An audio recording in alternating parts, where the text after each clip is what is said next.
السلام علیکم ورحمۃ اللہ وبرکاتہ۔ میرے انتہائی واجب الاحترام حضرات سامعین محترم، آپ حضرات کے علم میں ہے کہ یہ رمضان المبارک کا رحمتوں والا عاشرہ چل رہا ہے۔ اللہ رب العزت ہمیں اپنی رحمتیں، اپنی برکتیں سمیٹنے کی توفیق عطا فرمائے۔ سامعین محترم، آج میں چوتھے سپارے کا خلاصہ آپ کے سامنے پیش کروں گا۔ چوتھے سپارے کے دو حصے ہیں، سورہ آل عمران کا آخری حصہ اور سورہ نساء کا ابتدائی حصہ۔ سورہ آل عمران کا جو آخری حصہ ہے اس میں 5 باتیں ہیں۔ بیت اللہ کے فضائل بیان کیے گئے ہیں، مسلمانوں کے لیے درس ہے، امت مسلمہ کی خصوصیت ہے، 3 غزوات ہیں، کامیابی کے 4 اصول ہیں۔ سورہ آل عمران میں بعض مضامین کو خصوصیت سے بیان کیا گیا ہے، جن میں سے ایک مضمون انفاق فی سبیل اللہ یعنی اللہ کے راستے میں خرچ کرنے کا بھی ہے۔ چوتھے سپارے کا آغاز اسی مضمون پر خصوصی ہدایت دیتے ہوئے ہوا ہے کہ کمال درجہ، نیکی کا کمال درجہ یہ ہے کہ اللہ رب العزت کے راستے میں اپنی سب سے پسندیدہ ترین چیز، اپنی سب سے محبوب ترین چیز خرچ کرنا ہی نیکی کا کمال درجہ ہے۔ اس کے بعد کعبۃ اللہ کے فضائل ہیں، بیت اللہ کے فضائل ہیں۔ تحویل قبلہ کے بعد مشرکین نے مختلف اعتراضات کیے تھے، تو اللہ رب العزت نے مشرکین کی تردید کرتے ہوئے بیت اللہ کے فضائل بیان کیے ہیں کہ بیت اللہ سب سے پہلی عبادت گاہ ہے اور اس میں واضح نشانیاں ہیں۔ اس میں مقام ابراہیم ہے، حطیم ہے، زمزم ہے، اور جو شخص حرم میں داخل ہو جائے اسے امن حاصل ہو جاتا ہے۔ اور بعض اللہ والوں نے روئے زمین پر سب سے بڑی، سب سے شرف والی جو عمارت ہے وہ کعبۃ اللہ کو بتلایا ہے کہ یہ عمارت سب سے شرف والی عمارت ہے، کیونکہ اس کے تعمیر کرنے کا حکم رب جنین نے دیا، اس کا نقشہ جبرائیل امین نے تیار کیا، اس کے معمار، اس کو تعمیر کرنے والے وہ خلیل علیہ السلام ہیں، اور اس کے معاون اور مزدور حضرت اسماعیل علیہ السلام۔ اس کے بعد امت مسلمہ کو یہ درس دیا جا رہا ہے کہ اللہ سے ڈرتے رہو، اللہ سے ڈرتے رہو، اور اللہ کی رسی کو مضبوطی سے تھامے رکھو، گروہ در گروہ تقسیم نہ ہو جاؤ، بلکہ اللہ سے ڈرتے رہو اور اللہ کی رسی کو مضبوطی سے تھامے رکھو۔ اس کے بعد امت مسلمہ کی خصوصیت کو بیان کیا ہے کہ اس امت کی خصوصیت یہ ہے کہ جہاں پر یہ اللہ سے ڈرتی ہے وہیں پر یہ امر بالمعروف نہی عن المنکر کا حکم دیتی ہے۔ یہ خیر امت ہے،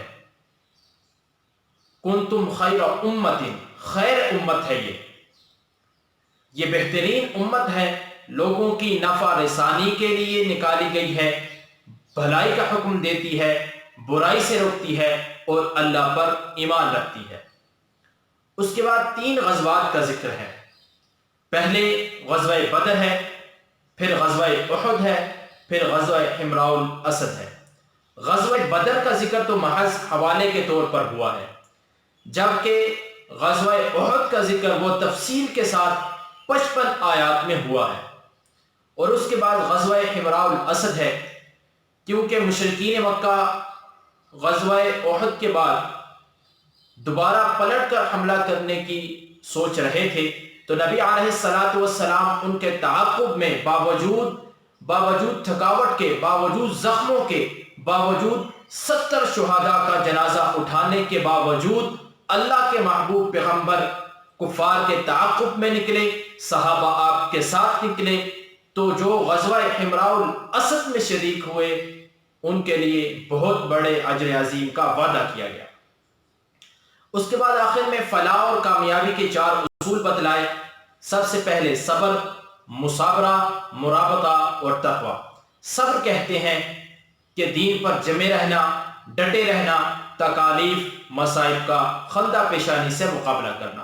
مصابرہ کہتے ہیں کہ اللہ کے دشمنوں کے مقابلے میں، نبی علیہ السلام کے دشمنوں کے مقابلے میں، اسلام کے دشمنوں کے مقابلے میں میدان جہاد میں ان سے زیادہ شجاعت کا مظاہرہ کرنا۔ مرابطہ کہتے ہیں کہ اللہ کے رسول اسلام کے دشمنوں کے خلاف ہمیشہ میدان جہاد کے لیے اور جنگ کرنے کے لیے تیار رہنا۔ جبکہ تقوی کہتے ہیں اللہ تعالیٰ سے ڈرتے رہنا۔ آگے سورہ نساء کا ابتدائی حصہ ہے۔ سورہ نساء یہ بھی مدنی سورت ہے، 176 آیات ہیں، 176 آیات ہیں۔ اس کو سورہ نساء کبریٰ کہتے ہیں، اور 28ویں سپارے میں سورہ طلاق ہے جس کو چھوٹی سورہ نساء کہتے ہیں۔ اس میں چونکہ عورتوں سے متعلق احکامات ہیں، اس وجہ سے اس کو سورہ نساء کہتے ہیں۔ اور چوتھے سپارے کا جو سورہ نساء کا ابتدائی حصہ ہے اس میں 4 باتیں ہیں۔ یتیموں کے مال کے متعلق بات ہے، تعدد ازواج سے متعلق احکامات ہیں، میراث کے متعلق احکامات ہیں، اور محرم عورتیں ان کو بتلایا گیا ہے کہ محرم عورتیں کون کون سی ہیں۔ تو سب سے پہلے یتیموں کے مال کے متعلق، یتیموں کے حقوق کے متعلق اسلام نے ہمیں یہ درس دیا ہے کہ ان کے مال کو مکمل ان کے حوالے کیے جائیں، ان کے حقوق مکمل ادا کیے جائیں۔ یتیموں کے مال نہ کھایا جائے بلکہ ان کا مال ان کے حوالے کیا جائے۔ اس کے بعد تعدد ازواج سے متعلق احکامات ہیں۔ اسلام نے ہمیں اسلام کا درس ہے، اسلام نے یہ ہمیں حکم دیا ہے کہ ایک مرد بیک وقت 4 شادیاں کر سکتا ہے، لیکن وہ چاروں کے حقوق مکمل طور پر ادا کرے۔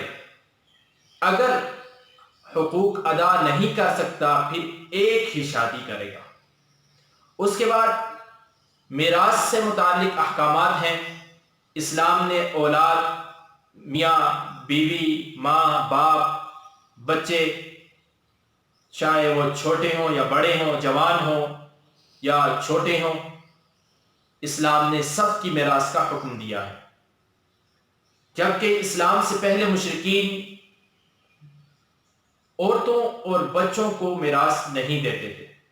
اسلام نے آ کر عورتوں اور بچوں کو میراث میں حصہ دیا ہے۔